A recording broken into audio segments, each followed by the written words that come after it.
Okay. All right. We're recording and we're good.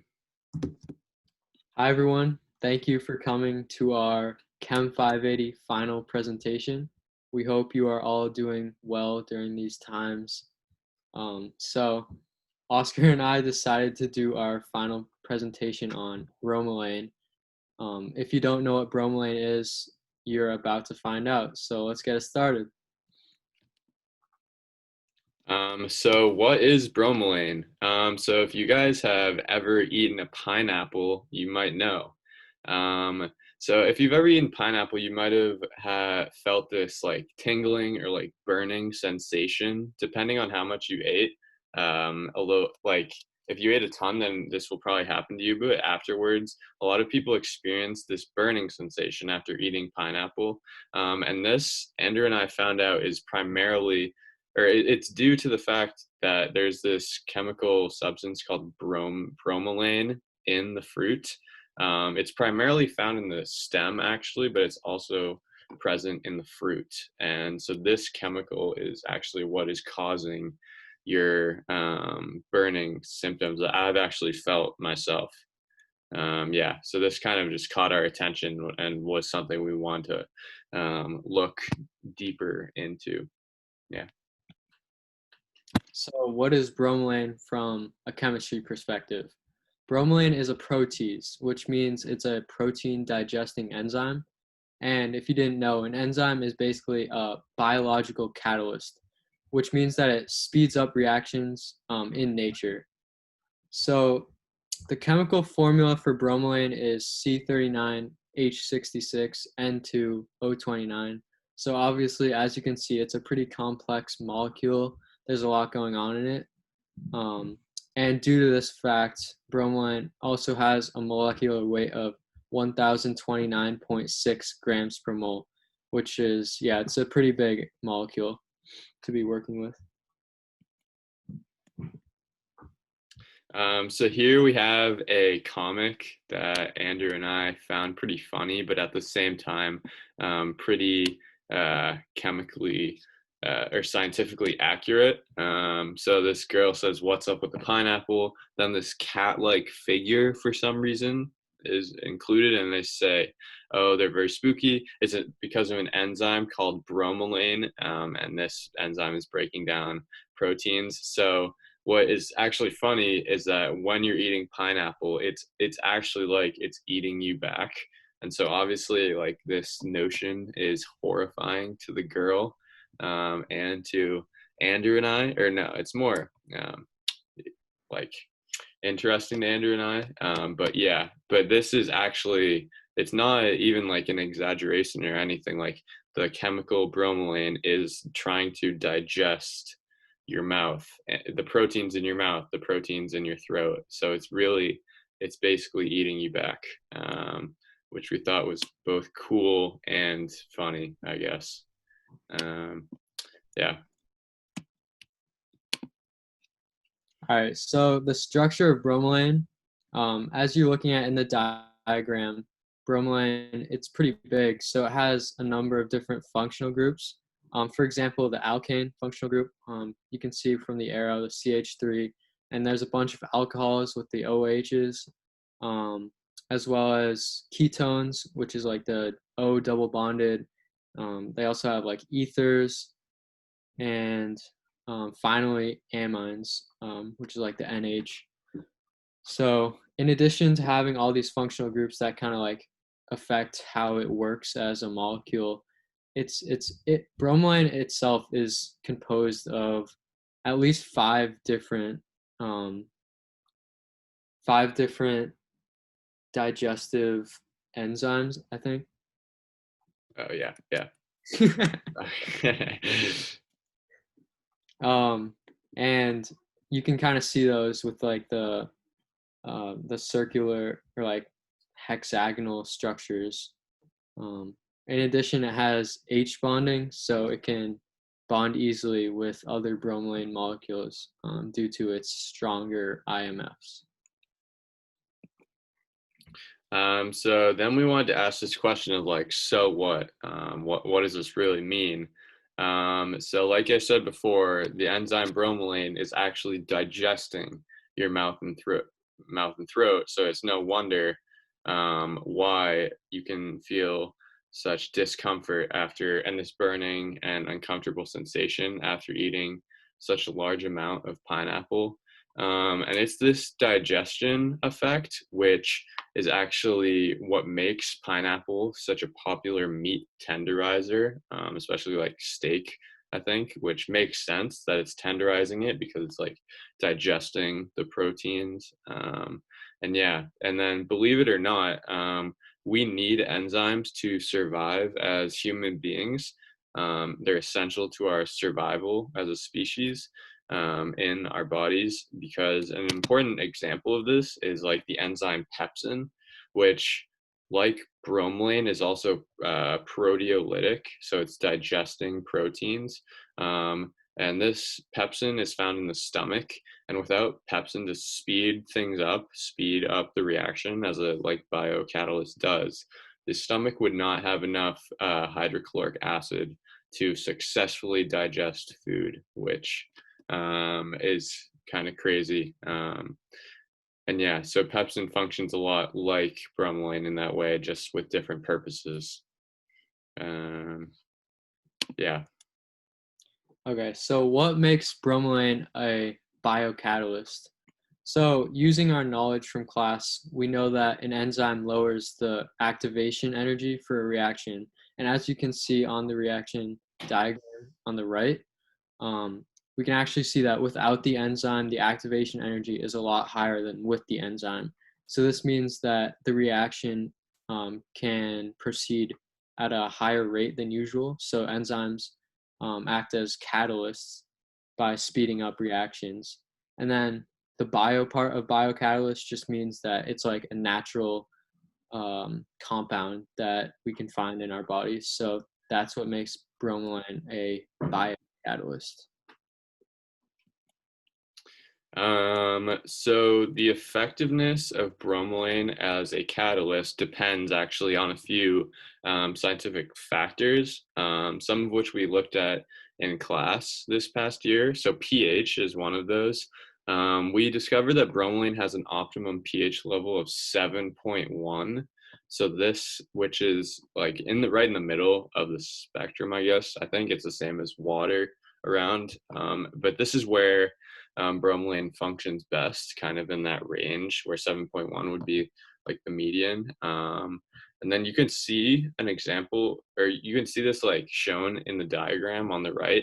So bromelain's activity level, or like effectiveness, is the y-axis with pH as the x-axis. So you can see it's not exactly 7.1, but it's that range. And it's all split up into pulp and then stem bromelain, where you can see at a certain pH in that range, bromelain is most effective as a biocatalyst. So yeah, and then temperature is another factor. So bromelain is most effective when the reaction is at or around 55 degrees Celsius. So that's again just like what, yeah. And then also additionally, the ions such as manganese 2 plus and calcium 2 plus, they both have positive effects on bromelain, but actually this is only when both of those ions are at low concentrations, that is when the bromelain enzyme, they inhibit, or no, they help it, they make it more effective. But when they're at high concentrations, that is when they inhibit the bromelain enzyme. So those were just some of the factors that made bromelain most effective in nature.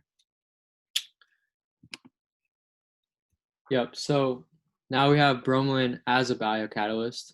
So bromelain can lower the activation energy of different reactions, as we saw in one of the previous slides, meaning that it can actually speed up reaction rates. And specifically, what we're looking at is in our tongue and like around our mouth, because that's where you eat the pineapple. So specifically, it speeds up a hydrolysis breakdown. reaction of proteins, and the proteins get broken down into amino acids. So on the right in the diagram, we can actually see a reaction of proteins with peptide acting as the enzyme. This isn't exactly the same reaction, but peptide has similar properties to bromelain, and they both yield amino acids. So this can be used as an example to see just like a very similar process for all proteolytic enzymes. So yeah, this is something that bromelain would do as well. So how can you avoid the negative effects of bromelain was also something Andrew and I were wondering. So it's actually quite simple. So the most effective way would be to cook it or just to heat it up to 158 degrees Fahrenheit at least. And then at this temperature, at this temperature and above, the bonds and interactions within bromelain will actually unfold and lose shape. So therefore, bromelain can't be an effective biocatalyst. And without its shape, bromelain can no longer interact with its substrate, which you can see here. It's kind of like so raising the temperature too high would denature it, so it can't have an effect on its substrate. The substrate is just any substance that the enzyme would interact with. So then again, it could no longer act as a biocatalyst and speed up reactions. And it's kind of like a puzzle piece, I guess, but just adding heat, the bromelain can no longer fit into the substrate and be an effective catalyst. So there is a bit of good news. Bromelain doesn't actually leave any permanent damage on your tongue. And this is thanks to the amazing human body, because the human body can regenerate cells extremely fast. So it can actually negate the effects of bromelain because the cells will just regrow back.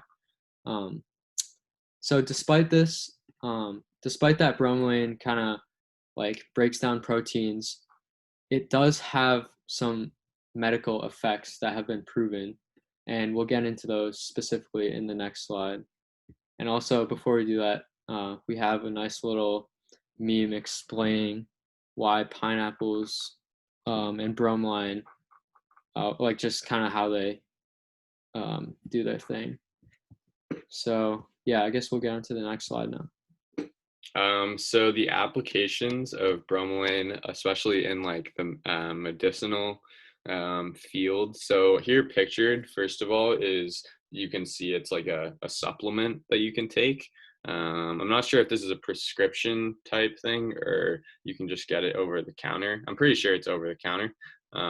But so some things that we have seen or that we have read about bromelain having had a positive effect on, like health effect wise, is so it can reduce tumor formation. So therefore, it has technically anti-cancer properties. And scientists are actually looking into this further recently as to whether bromelain may have possible be an effective ingredient in anti-cancer treatments, which is really interesting to think that this chemical, which is for some reasons we've explained is burning your throat or is digesting your throat, oh wow, this can actually be of really incredible use to us in the medicine, in the field of medicine. So bromelain also has a plethora of therapeutic uses, which is interesting. And also it can be used to combat digestive issues such as like diarrhea and other GI symptoms or issues, I guess.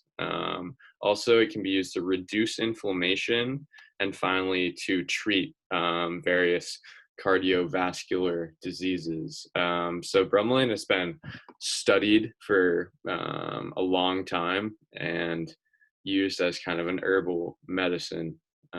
Yeah, so we thought we would have to kind of explore this idea in this presentation. So we drew some conclusions from all our research.